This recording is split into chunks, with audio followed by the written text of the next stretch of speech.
जय श्री कृष्णा। राधे राधे। आज हम सुनेंगे सबसे बड़ी एकादशी निर्जला एकादशी की व्रत कथा।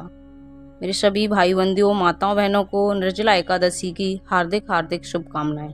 आइए सुनते हैं हम निर्जला एकादशी की बेहद पुण्य फलदायी व्रत कथा। एक बार की बात है, युधिष्ठिर ने कहा, हे जनार्दन, ज्येष्ठ मास के शुक्ल पक्ष में जो एकादशी पड़ती है, कृपया कर उसका वर्णन कीजिए। भगवान श्री कृष्ण बोले, हे राजन, इसका वर्णन परम धर्मात्मा सत्यवती नंदन व्यास जी करेंगे, क्योंकि ये संपूर्ण शास्त्रों के ज्ञाता और वेद वेदांतों के पारंगत विद्वान हैं। तब वेद व्यास जी कहने लगे, दोनों ही पक्षों की एकादशियों के दिन भोजन न करें। द्वादशी के दिन स्नान आदि से पवित्र हो फूलों से भगवान केशव की पूजा करें। फिर नित्य कर्म समाप्त होने के पश्चात पहले ब्राह्मणों को भोजन देकर अंत में स्वयं भोजन करें। राजन, जन शौचन और मरण शौच में भी एकादशी को भोजन नहीं करना चाहिए। यह सुनकर भीमसेन बोले, परम बुद्धिमान पितामह, मेरी उत्तम बात सुनिए। राजा युधिष्ठिर, माता कुंती, द्रौपदी, अर्जुन, नकुल और सहदेव ये एकादशी को कभी भोजन नहीं करते तथा मुझसे भी हमेशा यही कहते हैं कि भीमसेन, तुम भी एकादशी को न खाया करो, किंतु मैं उन लोगों से यही कहता हूँ कि मुझसे भूख नहीं सह जाएगी। भीमसेन की बात सुनकर व्यास जी ने कहा, यदि तुम स्वर्गलोक की प्राप्ति चाहते हो तो नरक को दूषित समझते हो तो दोनों पक्षों की एकादशियों के दिन भोजन नहीं करना चाहिए। भीमसेन बोले, महाबुद्धिमान पितामह, मैं आपके सामने सच्ची बात कहता हूँ, एक बार भोजन करके भी मुझसे व्रत नहीं किया जा सकता, फिर उपवास करके तो मैं रह ही नहीं सकता। मेरे उदर में वृक्क नामक अग्नि सदा जलती रहती है, इसलिए जब मैं बहुत अधिक खाता हूँ तभी यह शांत होती है।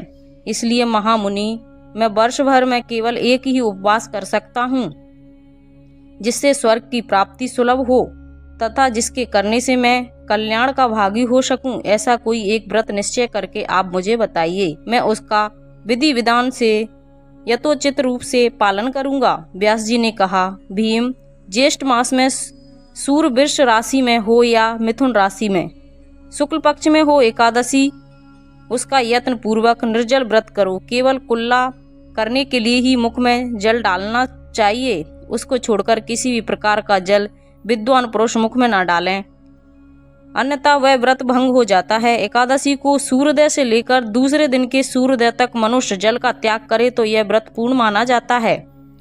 उसके बाद द्वादशी को प्रातः काल में स्नान करके ब्राह्मणों को विधि पूर्वक जल और स्वर्ण का दान करना चाहिए। इस प्रकार सब कार्य पूरा करके जितेंद्रियों पुरुष ब्राह्मणों के साथ भोजन करें। वर्ष भर में जितनी एकादशियां होती हैं, उन सब का फल निर्जला एकादशी के व्रत करने से मनुष्य को प्राप्त होता है, इसमें तनक भी संदेह नहीं है। शंख चक्र और गदा धारण करने वाले भगवान केशव ने मुझसे कहा था कि यदि मानव सबको छोड़कर एकमात्र मेरी शरण में आ जाए और एकादशी को निराहार रहकर व्रत करे तो वह सब पापों से मुक्ति पा लेता है। एकादशी व्रत करने वाले पुरुष के पास विशालकाय, विकराल आकृति और काले रंग वाले दंड पासधारी भयंकर यमदूत नहीं जाते। अंतकाल में पीताम्बरी सौम्य स्वभाव वाले, हाथ में सुदर्शन धारण करने वाले और मन के समान वेगशाली विष्णु दूत आखिर इस वैष्णव पुरुष को भगवान विष्णु के धाम में ले जाते हैं। इसलिए निर्जला एकादशी को पूर्ण यत्न करके उपवास और श्री हरि का पूजन करना चाहिए। स्त्री हो या पुरुष, यदि उसने मेरू पर्वत के बराबर भी महान पाप किया हो तो वह इस निर्जला एकादशी के व्रत के प्रभाव से भस्म हो जाता है। जो मनुष्य उस दिन जल के नियम का पालन करता है वह पुण्य का भागी होता है। उसे एक एक पहर में कोटि कोटि स्वर्ण मुद्रा दान का फल प्राप्त होता है। मनुष्य निर्जला एकादशी के दिन स्नान, दान, जप, होम आदि जो कुछ भी करता है वह सब अक्षय होता है। यह भगवान श्री कृष्ण का कथन है। निर्जला एकादशी को विधि पूर्वक उत्तम रीति उपवास करके मानव वैष्णव पद को प्राप्त कर लेता है। जो मनुष्य एकादशी के दिन अन्न खाता है वह पाप का भोजन करता है। इस लोक में वह चांडाल के समान और मरने पर दुर्गति को प्राप्त होता है। जो ज्येष्ठ शुक्ल पक्ष में एकादशी को उपवास करके दान करेंगे वे परम पद को प्राप्त होंगे। जिन्होंने एकादशी का उपवास किया है वे ब्रह्म हत्या, शराबी, चोर तथा गुरुद्रोह होने पर भी सब पापों से मुक्त हो जाते हैं। कुंती नंदन, निर्जला एकादशी के दिन श्रद्धालु स्त्री पुरुष के लिए जो विशेष दान और कर्तव्य हैं उन्हें सुनो। उस दिन जल में शयन करने वाले भगवान विष्णु का पूजन और जलमयी धेनु का दान करना चाहिए अथवा प्रत्यक्ष धेनु या घृतमयी धेनु का दान उचित है। पर्याप्त दक्षिणा और भांति भांति के मिष्टानों द्वारा यत्न पूर्वक ब्राह्मणों को संतुष्ट करना चाहिए। ऐसा करने से ब्राह्मण अवश्य संतुष्ट होते हैं और उनके संतुष्ट होने पर श्री हरि मोक्ष प्रदान करते हैं। जिन्होंने श्रम, दम और दान में प्रवृत्त हो श्री हरि की पूजा और रात्रि में जागरण करते हुए इस निर्जला एकादशी का व्रत किया है, उन्होंने अपने साथ ही बीती हुई 100 पीढ़ियों को और आने वाली 100 पीढ़ियों को भगवान वासुदेव के परम धाम में पहुंचा दिया है। निर्जला एकादशी के दिन अन्न, वस्त्र, गौ, जल, शैया, सुंदर आसन, कमंडल तथा छाता दान करना चाहिए। जो श्रेष्ठ तथा सुपात्र ब्राह्मण को जूता दान करता है वह सोने के विमान पर बैठकर स्वर्ग लोक में स्थान पाता है। जो एकादशी की महिमा को व्यक्ति पूर्वक सुनता है अथवा उसका वर्णन करता है वह स्वर्ग लोक में जाता है।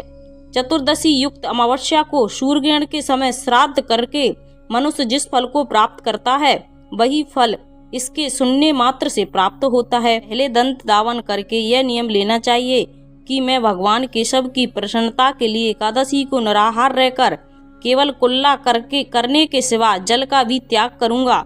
द्वादशी को देवेश्वर भगवान विष्णु का पूजन करूंगा। गंध, धूप, पुष्प और सुंदर वस्त्र से विधि पूर्वक पूजन करके जल के घड़े के दान का संकल्प करके व्रत को प्रारंभ करना चाहिए। यह सुनकर भीमसेन ने भी इस शुभ एकादशी का व्रत आरंभ कर दिया। तब से यह लोक में पांडव द्वादशी के नाम से विख्यात हुई और इसे भीमसेन एकादशी भी कहा जाने लगा। तो ये थी हमारी बेहद पुण्य फलदायी सर्वश्रेष्ठ एकादशियों की व्रत कथा, जिसको सुनने मात्र से हमको परम पुण्य फल की प्राप्ति होती है। अगर आपको अच्छी लगी हो तो प्लीज़ चैनल को लाइक, शेयर एंड सब्सक्राइब कीजिए ताकि हम आपको देते रहेंगे सच्ची, सटीक और सरल जानकारियाँ। Thank you.